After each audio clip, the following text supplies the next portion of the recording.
안녕하십니까. 심규환 목사입니다. 2022년 GPS 신약2 우리 5번째 강의를 이제 시작하려고 합니다. 우리 하나님께 먼저 기도하면서 시작할 수 있도록 하겠습니다. 하나님 아버지, 하나님께서 이 어렵고 힘든 이 시기 가운데 저희들을 그리스도인으로 불러주시고 교회 되게 하여 주심에 감사를 드립니다. 하나님, 저희들에게 오늘도 귀한 말씀으로 저희들 삶을 도전하려고 주님께서 이 말씀을 허락하신 줄 믿습니다. 하나님, 하나님의 그 마음에 합한 자가 될 수 있도록 성령 하나님께서 오늘 이 시간 주장해 주시고, 오늘 하나님께서 우리 주님의 귀한 말씀을 허락해 주실 때 놀랍도록 참으로 이 땅에 하나님의 귀한 사랑과 은혜를 확증하신 그 십자가와 부활의 그 사건이 바로 내 삶의 귀한 믿음의 도전이 늘 되게 하여 주셔서 하나님께 참으로 믿음으로 도전하며 응답하며 화답하며 아멘으로 나갈 수 있는 우리의 모든 믿음의 삶이 될 수 있도록 도와주시옵소서. 감사드리며 예수 그리스도 이름으로 기도합니다. 아멘. 네, 오늘 이제 신약2 이제 이 시간으로 이제 나아가게 되는 이 5번째 강의의 제목은 바로 제자들을 회복시키시는 예수님이라는 그러한 제목의 말씀이 되겠습니다. 네, 제자들을 회복시키시는 예수님이라는 말씀인데 이 5강을 두 가지로 저희들이 이렇게 주제를 잡아올 수 있겠습니다. 첫 번째는 의심하는 제자들을 만나시는 예수님이라는 주제와 또 낙심하는 제자를 만나시는 예수님, 이 두 가지의 부제로서 이 5번째 강의를 같이 공부했으면 좋겠습니다. 그래서 이 5강에서는 두 본문으로 여러분들과 함께 만나기를 원하는데요. 첫 번째 말씀은 요한복음 20장 24절에서 27절까지의 말씀이고, 두 번째는 요한복음 21장 1절에서 14절까지의 말씀이 되겠습니다. 자, 그러면 먼저 요한복음 20장 24절에서 27절까지의 말씀을 함께 볼 수 있도록 하겠습니다. 여러분들 이제 스마트폰이나 여러 가지 또 PC라든가 패드라든가 여러 가지 것들로 지금 함께 공부하고 계실 텐데 여러분들 함께 이 말씀을 보시면서 또 성경 공부를 또 여러분들 댁에서 하시는 것이지 않습니까? 여러분들 삶의 자리에서 하시는 것이기 때문에 성경책을 꼭 두시고, 또 여러분 저희가 교재를 나눠드렸죠. 교재와 함께 이 말씀을 공부하셨으면 좋겠습니다. 이제 요한복음 20장 24절에서 27절까지 말씀을 다 같이 봉독하시도록 하겠습니다. 12제자 중에 하나로서 디드모라 불리는 도마는 예수께서 오셨을 때에 함께 있지 아니한지라.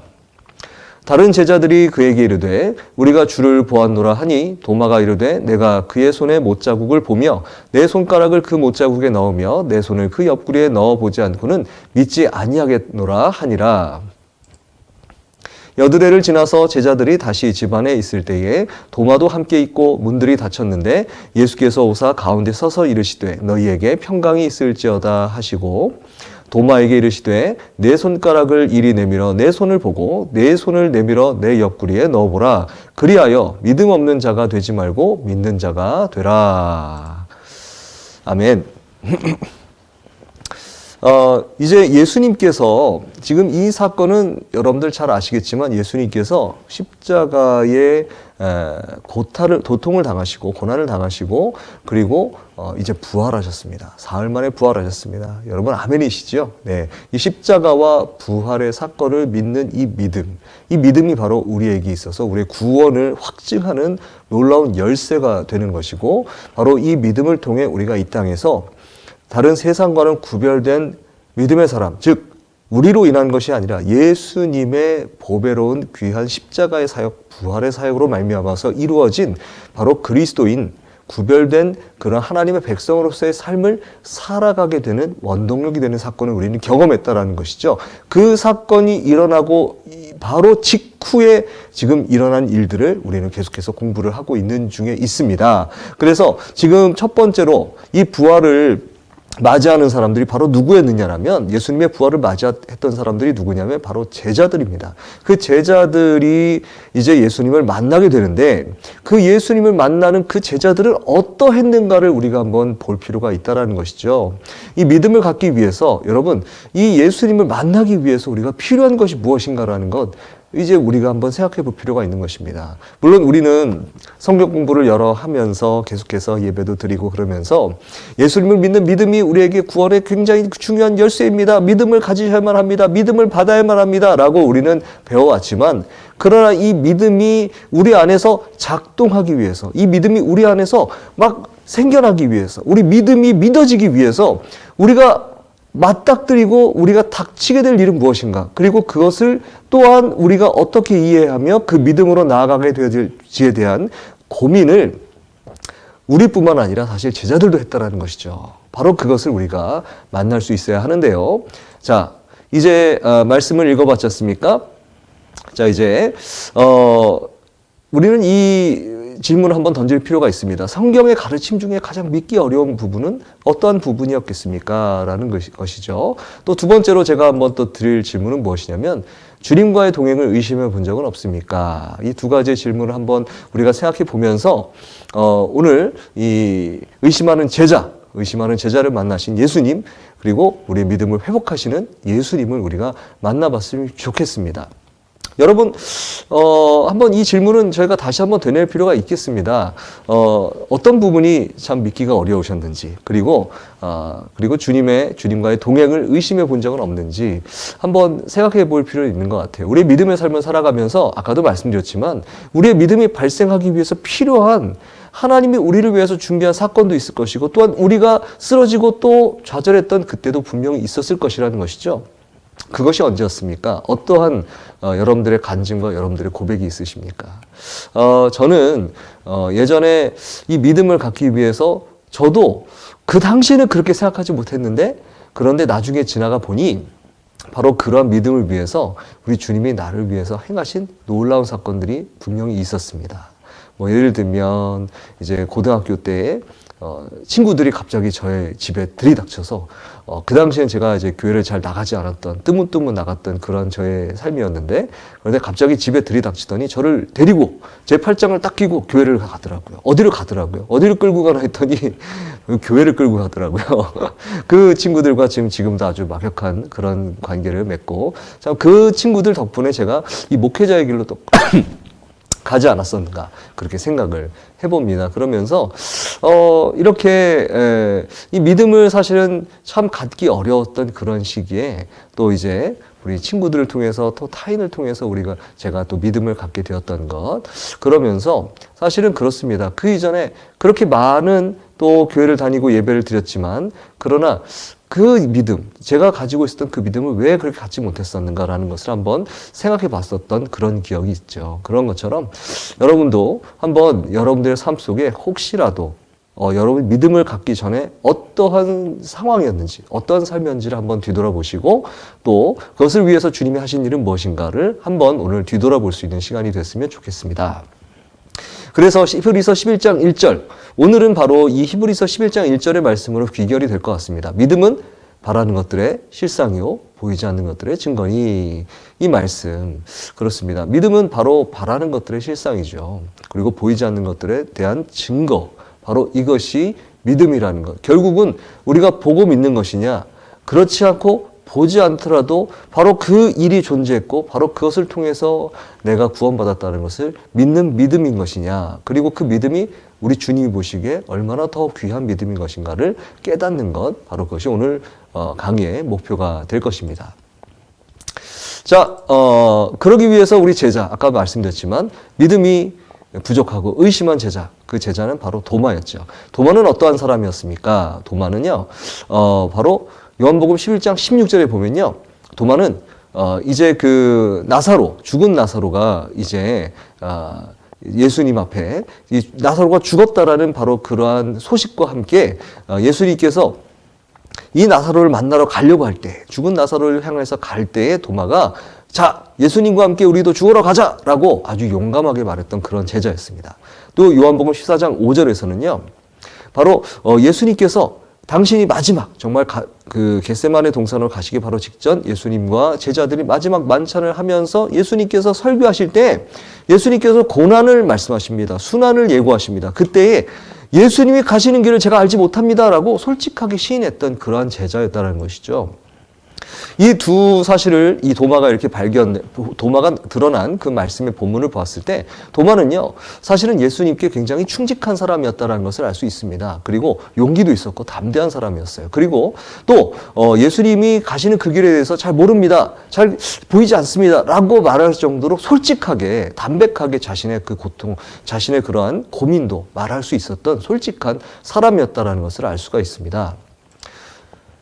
그러면서 세 번째를 보면요, 그런데 세 번째 등장, 바로 오늘 요한복음 20장에서 등장합니다. 그런데 세 번째 등장에서는요, 부활하신 예수님 곁에는 함께 있지 않았었다라는 것을 오늘 본문을 통해서 우리는 알 수 있게 되는 것이죠. 안타까운 사실입니다. 첫 번째, 두 번째에서는 예수님과 함께 죽으러 가자 이렇게 말도 했었고, 또 솔직하게 예수님, 제가 지금 믿음이 부족한 것 같습니다 이렇게 솔직하게 얘기할 수 있었던 그런 사람이었지만, 그러나 예수님께서 부활하신 이후에 제자들이 그렇게 한 분 한 분 만났을 때에 도마는 나타나지 않았다는 거예요. 예수님 곁에, 그 부활하신 예수님 곁에 나타나지 않았었다는 것이죠. 도마의 생각은 바로 이러한 생각이었다는 것입니다. 내가 그의 손의 못자국을 보며 내 손가락을 그 못자국에 넣으며 내 손을 그 옆구리에 넣어보지 않고는 믿지 아니하겠노라. 아, 참 이게 여러분 어떠한 생각이 드십니까? 저는 어떤 면에서는 이 도마의 생각이 참 아니 왜 그 예수님의 제자들이 그렇게 부활을 증거했다라고 한다면 왜 도마는 그렇게 믿지 못했었을까라는 것, 한 번쯤은 그렇게 생각해 보지 않았을까 싶습니다.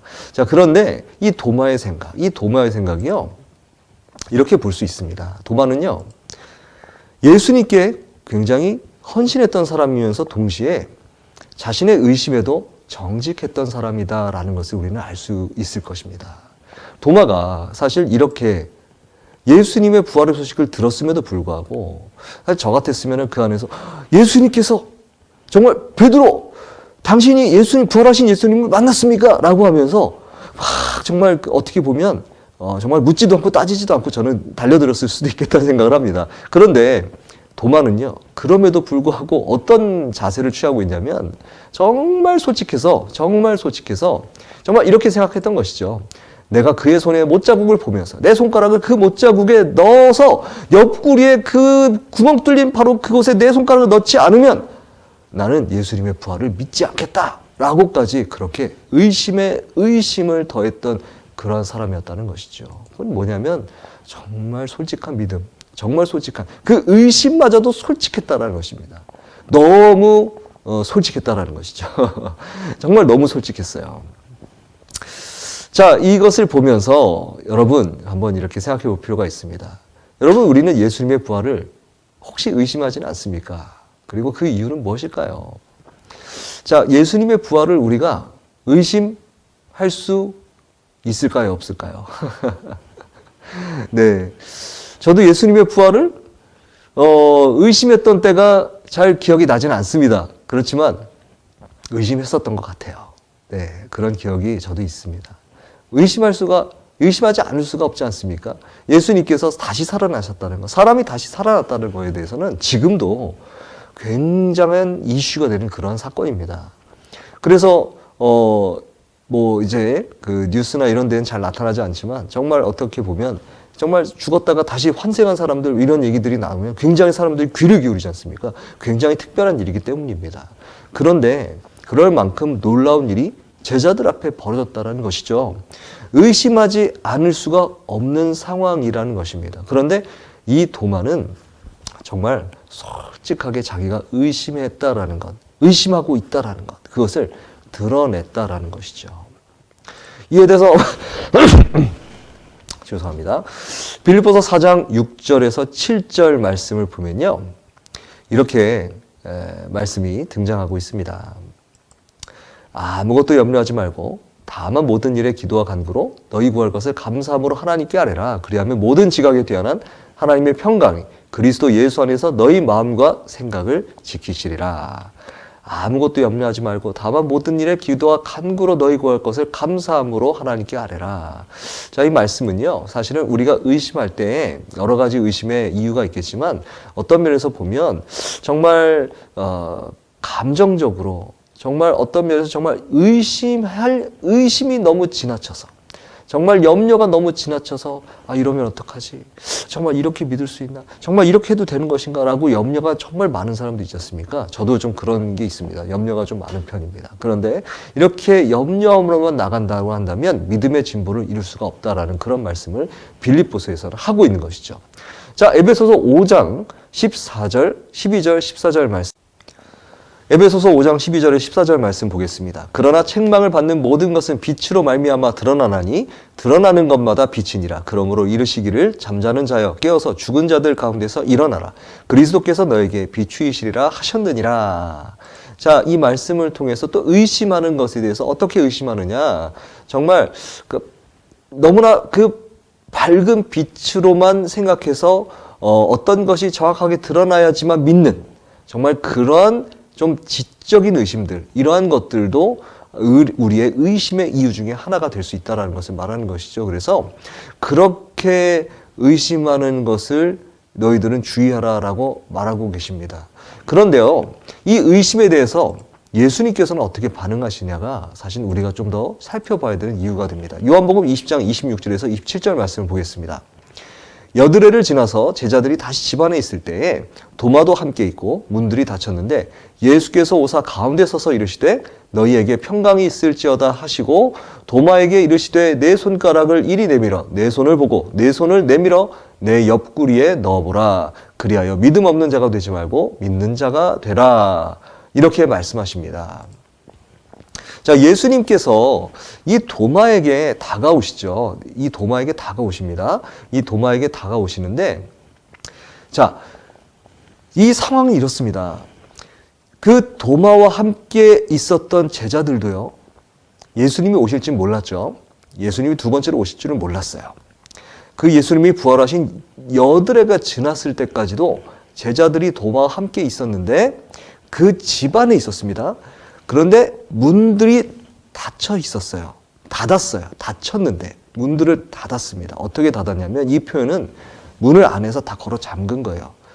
사실 이 제자들은 예수님께서 돌아가신 그 이유는 바로 로마의 백성들, 로마의 병정들에 의해서, 로마의 총독에 의해서 사형 선고를 당한 것이지만 그러나 이 예수님을 자신의 스승을 공격한 것은 바로 유대인들, 특히 제사장들 그리고 서기관들, 유대인들의 종교 리더십들이라고 생각했습니다. 그렇기 때문에 그들이 혹시라도 닥쳐올지 몰라서 그들의 종들이 또 칼과 방패를 가지고 그들을 칠지 몰라서 안에서 꼭꼭 걸어 잠그고 있었던 거예요. 예수님이 부활하셨다라는 그 소식을 들었는데도 모든 제자들이 도마와 함께 도마의 그 의심병을 함께 나누어 가지면서 그렇게 꼭꼭 문을 닫고 있었다라는 것이죠. 그 가운데 예수께서 오셨습니다. 너무 간단하게 표현되어 있습니다. 문들이 닫혔는데 예수께서 오사. 예수님께서는요, 모든 닫힌 상황에서 바로 그곳으로 들어오십니다. 문이 다 닫힌 상황에서 그곳으로 들어오셨어요. 자, 예수님께서 사실은 얼마나 답답하셨겠습니까? 예수님이 부활하셨어요. 부활하신 것을 전파했어요. 여자들까지 믿었습니다. 그런데 제자들이 문을 꼭꼭 걸어당기면서 예수님 맞을 준비를 하는 것이 아니라 자신들이 혹시 상해를 입을까 봐 문을 다 걸어 잠그고 있었던 것이죠. 그 상황에 예수님께서는 들어오셔요. 왜? 바로 예수님 자신을 보여주시기 위해서요. 도마가 의심했던 건 무엇입니까? 예수님께서 살아나신 것을 의심한 거예요. 그 살아나신 예수님의 모습을 두 번째로 보여주시기 위해서 그 닫혀있는 문에 예수님께서 들어오십니다. 들어오시면서 두 번째로 무엇을 전하세요? 평강을 전하시는 거예요. 평강이 없는 그들에게 평강이 되시는 예수님께서 너희에게 평강이 있으라 말씀하시면서 바로 그렇게 예수님의 평강을 전하시고 계십니다. 이 말씀을 보면서 우리가 좀 생각해야 될 것은 여러분, 우리가 의심하지 않습니까? 우리가 의심하는데 의심하고 난 다음에 그 의심이 해결됐어요. 해결되면 정말 미안하잖아요. 정말 죄송하잖아요. 의심했던 것 자체가 정말 믿지 못했던 것이 얼마나 죄송한 일입니까? 그런데요, 첫 번째로 예수님은 비난하지 않으십니다. 예수님께서 이놈들아 왜 나를 못 믿느냐라고 비난하고 힐책하면서 오시는 바로 그 예수님의 모습이 성경의 어느 부분에서도 나타나지 않습니다. 예수님은 비난하지 않으세요. 예수님은 오히려 바로 그러한 제자들에게 다가가시는 거예요. 그 문을 안에서 열지 못하잖아요. 밖에서 열지 못합니다. 예수님께서 그 문을 사람이 아직은 하늘의 몸으로 이제 올라가시기 직전이기 때문에 자, 그 문을 바깥에서 여실 수가 인간의 능력으로는 열 수가 없는 상황이죠. 그렇지만 예수님께서는 바로 그때에 하나님의 능력으로 그 문을 들어오십니다. 그리고 그 문을 들어가셔서 그들을 만나 주시는 거예요. 그 들어가신 이유는 뭐예요? 자, 내가 나타났다라고 이렇게 자랑하시려는 것이 아니라 내가 여기 있다. 내가 정말 부활했다라는 것을 알려주시기 위함이라는 것이죠. 예수님께서는 바로 그러한 그들의 믿지 못하는 정말 그 의심병을 비난하지 않으세요. 그리고 두 번째로 예수님께서는 다시 명령하십니다. 무엇을 말씀하시느냐? 다시 말씀하시는 것은 무엇이냐면요. 바로 예수님께서 어떻게 해요? 바로 27절에 보시면 이렇게 나와 있죠. 내 손가락을 이리 내밀어 내 손을 보고 내 손을 내밀어 내 옆구리에 넣어보라. 그리하여 믿음 없는 자가 되지 말고 믿는 자가 되라 라고 말씀하시는 것입니다. 자, 예수님께서는 다시 믿음을 명령하십니다. 다시 믿음을 명령하시는데 그러기 위해서 필요한 것이 무엇입니까? 예수님께서 어떻게 오신 것이라고요? 말씀이 육신이 되어. 자, 이 말씀을 한번 보겠습니다. 요한복음 1장 14절에 보시면 말씀이 육신이 되어 우리 가운데 거하심에 우리가 그의 영광을 보니 아버지의 독생자의 영광이요 은혜와 진리가 충만하더라. 요한복음 1장 14절의 말씀은요. 요한복음에 가장 앞서 말씀 주신 것이지만 이 말씀은 이미 그렇게 부활하셔서 영광이 되신 바로 그 예수님을 만난 요한 사도가 그 요한 사도의 말씀을 듣고 있는 교회들에게 선포한 말씀이에요. 이미 경험했어요. 그래서 예수님께서 말씀이셨는데 말씀이시라는 것은 무엇입니까? 하나님이셨는데 그 말씀이신 하나님께서 육신이 되어주셨다는 것이죠. 그래서 그 예수님이 바로 그 부활하셨음에도 불구하고 너희들을 만나시기 위해서 그 육신의 몸으로 너희들에게 오셨다라는 것을 예수님께서는 도마를 통해서 도마에게 바로 이것을 통해서 도마에게 그리고 제자들에게 깨닫게 해주시고 계시다라는 것이죠. 그리고 요한일서 4장 2절에 3절 말씀에 보시면 이렇게 나와 있습니다. 이로써 너희가 하나님의 영을 알지니 곧 예수 그리스도께서 육체로 오신 것을 시인하는 영마다 하나님께 속한 것이요 예수를 시인하지 아니하는 영마다 하나님께 속한 것이 아니니 이것이 곧 적그리스도의 영이니라 오리라 한 말을 너희가 들었거니와 지금 벌써 세상에 있느니라. 자, 이 말씀 보시면요. 예수 그리스도께서 육체로 오시는 것을 시인하는 영마다 하나님께 속한 것이요 라고 되어 있습니다. 자, 우리가 믿음을 갖고 있다는 것은 예수님께서 어떻게 오셨다는 것을요? 말씀이 육신이 되셨다는 것을 우리가 믿는 것입니다. 그리고 그 육신이 되신 말씀은 곧 하나님이시고 그 말씀이 바로 인간이 되셔서 우리를 구원하시기 위한 십자가를 지시고 그리고 하나님의 능력으로 부활에 이르셨다라는 것을 믿는 것이 바로 그 믿음이라는 것이죠. 바로 그 믿음을 다시 회복하라고 말씀하시는 거예요. 그 믿음을 다시 너희에게 이렇게 너희들 내가 3년 동안 공생해 하면서 너희들을 가르쳐 주지 않았느냐. 바로 이것을 가르쳐 준 것이다. 이 복음을 믿으라라는 것입니다. 내가 너희에게 이렇게 영이 아닌 다시 사람의 모습으로 너에게 나타나는 것은 바로 내가 너희에게 약속하지 않았냐. 바로 인간의 모습으로 내가 너희의 모습으로 나와서 너희의 구원을 이루게 할 것이다 라는 것을 너희를 통하여 믿게 하시는 것이다. 믿게 하려고 하는 것이다 라는 것을 알려주시는 것이에요. 믿음을 가지라는 것입니다. 여러분 예수님께서 우리에게 오신 이유는 무엇이에요? 바로 믿음을 가지라고 명령하시기 위해서 오신 것이라는 것이죠. 예수님을 보면서 우리는 믿어야 된다는 것입니다. 예수님이 우리의 구원의 유일한 주님이시라는 것을 말이죠. 자, 우리는 예수님을 그래서 믿음으로 영접해야 되는 것이죠. 그 믿음은 바로 예수님을 우리 삶에 모시는 것입니다. 그래서 이 요한복음은요, 예수께서 바로 우리의 삶에 오셔서 우리를 통치하시는 바로 그것이 온전한 믿음의 삶이고 그것이 바로 구원받은 자의 삶이라는 것을 증거하고 있는 것입니다. 자, 요한복음 1장 12절의 말씀을 보면 이렇게 나와 있습니다. 영접하는 자, 곧 그 이름을 믿는 자들에게는 무슨 자냐? 무슨 권세요? 하나님의 자녀가 되는 권세를 주셨다라고 하셨고요. 요한복음 3장 16절은 여러분 너무나 잘 알고 계시지 않습니까? 하나님이 세상을 이처럼 사랑하사 독생자를 주셨으니 이는 그를 믿는 자마다 멸망하지 않고 영생을 얻게 하려 하심이라.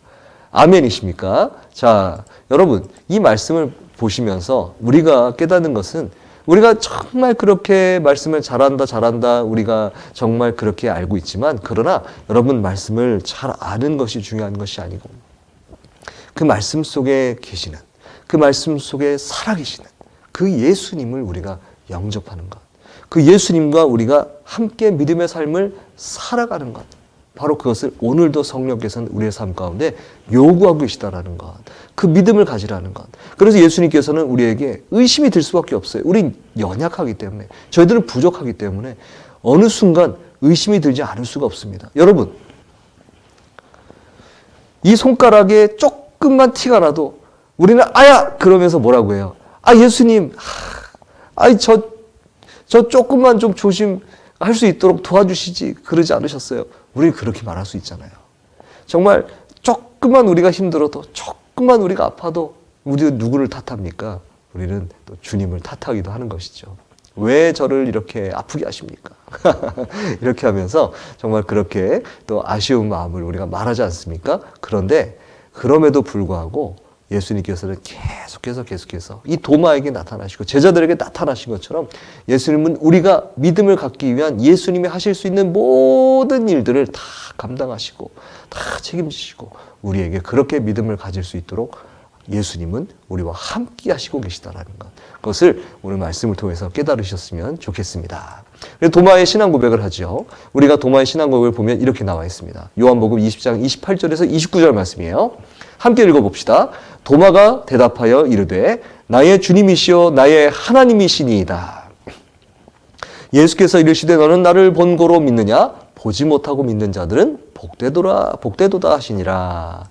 아멘. 자, 도마가 이렇게 멋있게 신앙 고백을 합니다. 도마가 이제 나의 주님이시여 나의 하나님이십니다. 이렇게 고백하죠. 나의 주님이시여 나의 하나님이십니다. 나의 이렇게 두 번이 들어가 있습니다. 정말 도마가요, 이제 자기가 정말 믿습니다라는 거 고백하는 거예요. 나의 주님이십니다. 나의 하나님이십니다. 얼마나 죄송하겠어요. 얼마나 미안하겠습니까? 제가 믿지 못했습니다.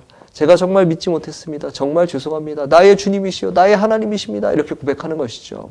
우리는 이렇게 고백할 수 있어야 되는 것이죠. 늘 연약하고 늘 부족하기 때문에 우리가 고백하는 거예요. 또 붙잡는 거예요. 그 믿음을 제가 또 붙잡는 겁니다. 그러면서 주님, 나의 주님, 나의 하나님 이렇게 고백하면서 나아가는 것이죠. 그럴 때 예수님 계속해서 우리를 권면하십니다. 보지 못하고 믿는 자들 복되도다. 바로 그러한 우리가 되기를 소망합니다. 계속해서 그 믿음으로 권면하시고 그럼에도 불구하고 그 믿음을 잃지 않기 위해서 우리의 마음을 계속해서 두드리시는 예수님을 늘 따라가신 여러분 되기를 바랍니다. 우리에게 요구되어지는 믿음의 고백은 무엇입니까? 베드로전서 1장 8절에서 9절 말씀에 예수를 너희가 보지 못하였으나 사랑하는도다. 이제도 보지 못하나 믿고 말할 수 없는 영광스러운 즐거움으로 기뻐하니 믿음의 결국 곧 영혼의 구원을 받음이라. 아멘. 자, 너희가 보지 못하였으나 사랑하는도다. 우리 주님은 이렇게 우리를 이렇게 위로하십니다. 보지 못하였습니다. 그러나 믿습니다. 여러분 가지고 계시는 그 믿음 정말 대단한 믿음입니다. 정말 훌륭한 믿음을 가지고 계십니다. 그러나 바로 그것에 우리가 정말 머물러 있는 것이 아니라 우리에게 정말 그 주신 믿음, 오직 주님의 십자가의 공로로 인한 그 믿음이라는 것을 꼭 잊지 마시고 정말 한 발짝 한 발짝 믿음으로 나가실 수 있는 여러분 되시기를 바랍니다. 자, 의심의 해결책은요, 맹목적 신앙이 아닙니다. 의심하더라도 우리는 그러한 우리를 비난하지 않으시고 만나주시는 예수님을 믿어야 할 것입니다. 자, 두 번째로 보시면 낙심하는 제자들을 예수님께서 또 만나주십니다. 여러분 성경의 가르침 중에 믿기 어려운 부분 어떤 부분이었습니까? 네. 자, 이 낙심한 제자들을 만나신 예수님 우리가 또 한번 보겠습니다. 21장 1절에서 14절까지 말씀인데 함께 한번 읽어보도록 하겠습니다. 그 후에 예수께서 디베랴 호수에서 또 제자들에게 자기를 나타내셨으니 나타내신 일은 이러하니라. 시몬 베드로와 디두모라 하는 도마와 갈릴리 가나 사람 나다니엘과 나다나엘과 세베대들과 또 다른 제자 둘이 함께 있더니 시몬 베드로가 나는 물고기 잡으러 가노라 하니 그들이 우리도 함께 가겠다 하고 나가서 배에 올랐으나 그날 밤에 아무것도 잡지 못하였더니 날이 새어갈 때에 예수께서 바닷가에 서셨으나 제자들이 예수이신 줄 알지 못하는지라. 예수께서 이르시되 얘들아 너희에게 고기가 있느냐 대답하되 없나이다. 이르시되 그물을 배 오른편에 던지라. 그리하면 잡으리라 하시니 이에 던졌더니 물고기가 많아 그물을 들 수 없더라.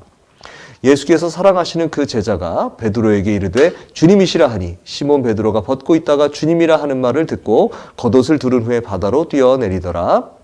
다른 제자들은 육지에서 거리가 불과 한 50칸쯤 되므로 작은 배를 타고 물고기 든 그물을 끌고 와서 육지에 올라보니 숯불이 있는데 그 위에 생선이 놓였고 떡도 있더라.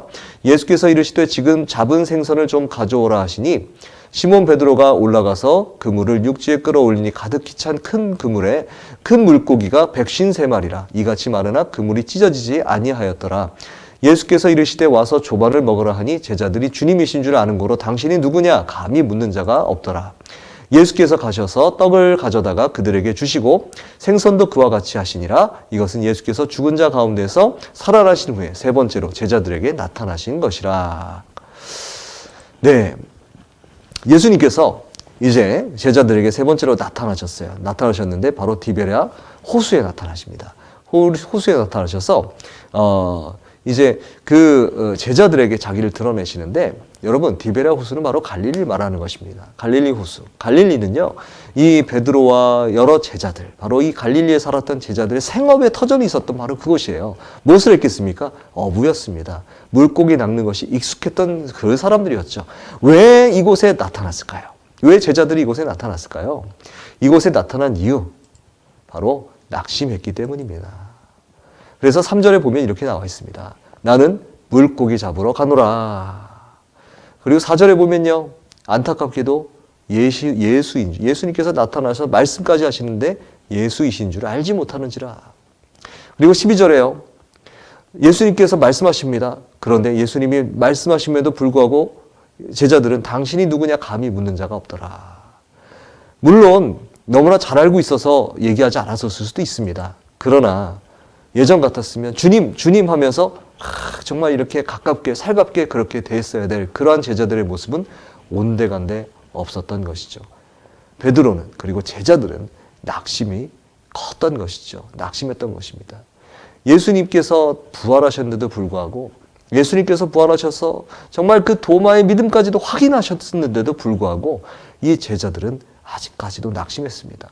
회복하지 못했어요. 제자들의 그 마음을 회복되지 못했어요. 예수님께서 원하시는 그 모습이 아직도 되지 못했습니다. 자, 그 낙심한 베드로를 향한 예수님께서 어떻게 하셨는가? 자, 낙심한 베드로를 향해서 예수님께서는 5절에 이렇게 말씀하십니다. 너희에게 고기가 있느냐?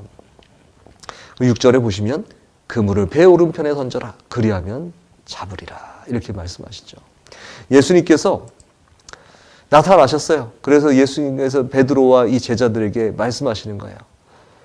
야, 너희들, 내가 죽을 때 너희들은 뭐 했냐? 그리고 내가 부활했는데 너희들 여기서 뭐 하냐?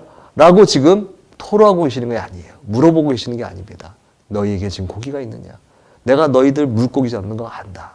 내가 너희들 낙심한 거 알고 있다. 이렇게 말씀하고 있는 것이죠. 그래서 고기를 잡는 걸요, 예수님께서 어떻게 보면 정말 태평하게 그 고기를 잘 잡는 방법도 알려주십니다. 그물을 배 오른편에 던져라. 그리하면 잡으리라. 물고기가 몇 마리 잡혔다고요? 153마리나 잡혔습니다. 뭐 요만한 물고기였겠습니까? 한 사람이 능히 먹을 수 있는 그러한 물고기들 153마리가 그렇게 잡혔다는 거예요. 어마어마하게 잡힌 것이죠. 그러면서 제자들이 다시 예수님 앞에 쓰러집니다. 드러눕습니다. 정말 어떻게 될지 모릅니다. 다시 제자들은요, 제자들의 정체성이 다시 초기화됐어요. 어떻게 될지 모르는 상황이 발생합니다. 그때 예수님께서 이렇게 하시죠. 다시 기억나게 하세요. 15절을 보시면 이렇게 말씀하세요. 예수께서 시몬 베드로에게 이르시되 요한의 아들 시몬아, 내가 이 사람들보다 나를 더 사랑하느냐 하시니, 이렇게 말씀하시는 거예요. 자, 여러분, 예수님께서 내가 나를 사랑하느냐 다시 물어보고 계십니다. 쓰러지고 낭망했어요. 그런데 예수님께서 찾아오십니다. 그러면서 다시 저에게 이렇게 말씀하세요. 규환아, 누구야? 내가 나를 더 사랑하느냐? 이 사람들보다 내가 나를 더 사랑하느냐 말씀하시죠. 이 말씀은요, 왜 하셨겠습니까? 이미 이 베드로가 수제자로서 정말 그 마태복음 16장 16절에 예수님께 의기양양하게 주는 그리스도시여 살아계신 하나님이십니다라고 하면서 정말 그 그리스도라는 거 고백하면서 예수님에 대한 그 지극한 사랑을 정말 그렇게 고백했던 베드로였다라는 것을 다시 기억나게 하고 계시는 것입니다. 베드로야, 네가 나를 사랑한다고 얼마나 고백했느냐? 정말 네가 나를 사랑하느냐라고 다시 그 사랑을 기억나게 하시는 것이죠. 그리고 베드로가 얼마나 예수님의 사랑을 받았는지, 예수님께서 얼마나 베드로를 기뻐하셨는지 바로 그것을 기억나게 하시는 것입니다. 그리고 네 번째로 이 말씀을 하십니다. 15절에 보시면 내 어린 양을 먹이라. 그리고 19절에 바로 나를 따르라 이렇게 말씀하세요. 다시 일어나게 하시는 것이죠. 다시 일어나게 하시는 거예요. 베드로야, 넌 지금 여기서 낙심하면 안 된다. 내가 너 낙심하게 하기 위해서 다시 부활한 것이 아니라 나의 부활의 목표는 내가 나를 처음 만났을 때의 그 첫사랑을 다시 회복하고 그리고 지금 부활해서 나를 만났던 이 기쁨을 바로 내 어린 양들을 위해서 이제 네가 아직 만나보지 못했던 너의 제자들, 너의 교회들을 위해서 너희 이 세상을 위해서 내가 증거해야 된다라는 이 사역에 이 증인 사역에 예수님의 복음의 증인이 되어지는 그 사역을 다시 내가 너희들에게 위임하겠다라는 예수님의 약속의 말씀을 이행하고 계시는 것이죠. 예수님께서 제자들에게 얼마나 많이 말씀하셨습니까? 너희들은 복음을 증거해야 된다. 너희들은 바로 나를 증거하는 증인이 되어야 된다. 말씀하시는 예수님의 이제는 그 약속이, 그 말씀이 이루어졌습니다. 이루어졌다라고 한다면 우리가 낙심하여서 어찌할 바를 몰라서 우리가 쓰러지는 것이 아니라 사실은 이제 베드로에게 다가가셨던 예수님처럼 이제는 그 예수님을 붙들어야 되는 것이죠. 낙심하고 힘들고 어려울 수 있습니다. 그러나 바로 그 어렵고 힘든 가운데에 우리보다도 먼저 찾아오셔서 우리를 위해서 우리가 정말 필요한 것이 무엇인지를 다 미리 준비하시고 그리고 그 준비하신 바로 그 가운데에 당신의 사랑으로 우리를 다시금 아버지의 백성으로 제자로 그리고 주님의 군사로 세우시는 예수님을 만나실 수 있는 여러분 되시기를 바랍니다. 자, 그래서 요한복음 10장 14절에서 16절까지 예수님께서 이 말씀을 주십니다. 나는 선한 목자라, 선한 목자시다라는 것이죠. 나는 내 양을 알고 양도 나를 아는 것이 아버지께서 나를 아시고 내가 아버지를 아는 것 같으니 나는 양을 위하여 목숨을 버리노라. 예수님께서 선한 목자시라는 것, 바로 그것을 다시 한번 제자들에게 상기시켜 주시는 것이죠. 내가 지금 부활한 이유가 무엇이냐? 내가 십자가를 지고 바로 너희들에게 그 새 생명을 허락하고 바로 이 새 생명을 허락한 주님의 귀한 복음이 이 땅에 널리 전파되는 것이 바로 나의 목표고 너희들을 세운 목표다라는 것을 말씀하시고 계시는 것이죠. 그래서 그 양을 위하여 내가 목숨을 내가 버렸다. 그리고 또 이 우리에 들지 아니한 다른 양들이 내게 있어서 내가 인도하여야 할 터이니 그들도 내 음성을 듣고 한 무리가 되어 한 목자에게 있으리라. 내가 부활한 목표는 바로 나를 통하여서 이제는 그 믿게 될 다른 양들에게까지 바로 하나님 나라를 인도해야 될 것이다. 바로 그 인도하는 그 일에 너희들이 바로 나의 청지기가 되어서 나의 제자가 되어서 나의 사도가 되어서 나의 일꾼이 되어서 이제는 복음을 증거하는 너희들이 되어야 한다는 것을 이제 제자들에게 다시 상기시켜 주시고 계시는 것이죠. 예수님이 나를 위해 예비하시고 능력으로 나와 함께 하신다는 것을 알게 되면 우리가 복음을 위해서 얼마나 담대하게 행동할 수 있겠습니까? 자, 이제 제자들의 숙제가 되는 것이죠. 이제 나아가야 하는 것입니다. 나아가야 되는 것은 바로 우리에게 주시는 예수님의 부활의 그 기쁨을 누리게 된 사람만의 특전이죠. 특권입니다. 바로 그 기쁨을 우리가 만났을 때에 우리는 어떻게 이제 세상 가운데로 나아갈 수 있겠습니까? 어떻게 행동해야 될 것인가? 우리는 바로 이것을 숙제로 우리가 안고 나아가야 되는 것이죠. 어떻게 하면 다른 사람들과 자신을 비교하는 것을 멈추고 예수님과 동행하도록 서로 격려할 수 있을까요? 우리가 함께 살아가는 우리의 교회 공동체, 정말 같은 부르심으로 우리가 부르심을 받았지 않습니까? 힘들고 어렵고 의심합니다. 그러나 그런 가운데서도 만나주신 그 예수님을 통해서 우리가 한 걸음 한 걸음 한 계단 한 계단 우리가 믿음의 삶을 우리가 살아 나아갑니다. 우리가 성장해 나아갑니다. 우리가 같이 성장해 나아가면서 동시에 우리 서로 우리가 교제할 때, 믿음의 교제를 나아갈 때에 바로 우리 서로가 서로 예수님과 동행하기 위해서 제자들도 서로 다 달랐어요. 그렇지만 그 서로 다른 그 제자들이 각각의 예수님을 받아서 다가오시는 그 예수님을 만나 정말 한 영혼이 하나가 되어서 한 교회를 이루어 나갔다는 것.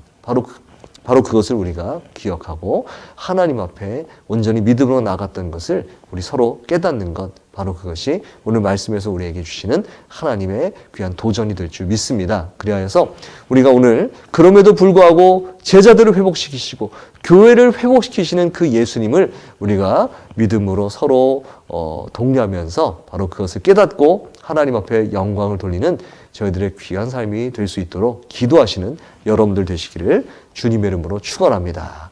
이 시간에 우리가 한번 이렇게 기도하며 나갔으면 좋겠습니다. 오늘 말씀을 통해서 주님, 우리 교회가 회복되기를 원합니다. 우리가 정말 의심했고 여러 가지 연약하고 부족한 것이 참으로 많은 제자들이지만 그러나 그럼에도 불구하고 바로 우리를 믿게 하시고 그리고 우리가 구원으로 나아가게 하시고 우리로 하여금 우리 주님의 귀한 부활의 소식을 전하는 증인의 삶을 살게 하신 놀라운 주님의 축복이 바로 우리 안에 있지 않습니까? 바로 그것을 언제나 정말 제자로서 제자된 우리로서 그 정체성을 잃지 않고 믿음으로 나갈 수 있는 귀한 우리 약수교회가 되게 하여 주시옵소서. 이 시간 한번 우리가 함께 이렇게 기도하고 제가 기도하고 마치도록 하겠습니다. 기도하겠습니다. 하나님 아버지 감사합니다. 하나님께서 사랑하시는 우리 약수교회 가운데 하나님의 귀한 삶을 참으로 우리가 주님 앞에 늘 정말 우리가 믿음으로 기도하며 나가는 저희들 되게 하여 주시옵소서. 하나님, 우리는 의심하고 또 연약하고 또 낙심할 수 있습니다. 그렇지만 정말 그때마다 우리를 만나주시고 회복해 하시는 우리 주님의 놀라운 축복을 경험하는 우리 복된 교회가 될 수 있도록 도와주시옵소서. 기도하겠습니다. 하나님 감사합니다. 오늘 말씀을 통하여서 우리 주님 참으로 귀하신 그 은혜가 우리의 삶을 지금도 이끌어가고 계심을 우리가 언제나 늘 믿음으로 나갈 수 있는 믿음의 공동체 약수교회가 되게 하여 주시옵소서. 우리를 인도하실 때마다 우리가 믿음으로 나가지 못하고 연약할 때도 많습니다. 의심할 때도 많습니다. 그렇지만 그럼에도 불구하고 우리를 계속해서 세워주시고 계속해서 우리 주님의 귀한 은혜로서 우리를 세워가시는 우리 주님의 놀라우신 그 은혜를 늘 경험하면서 그 간증이 넘쳐나면서 우리가 함께 정말 동역하는 귀한 우리 성도님들과 함께 우리 형제들과 함께 믿음으로 귀한 우리 주님의 복음의 증거 사역을 멈추지 아니하고 이 코로나로 어렵고 힘든 시기를 우리가 거쳐나가고 있지만 그러나 담대하게 정말 용기 있게 제자들처럼 믿음으로 나아갈 수 있는 참으로 귀한 교회가 될 수 있도록 주님 도와주시옵소서. 감사드리며 예수 그리스도 이름으로 기도합니다. 아멘. 수고하셨습니다.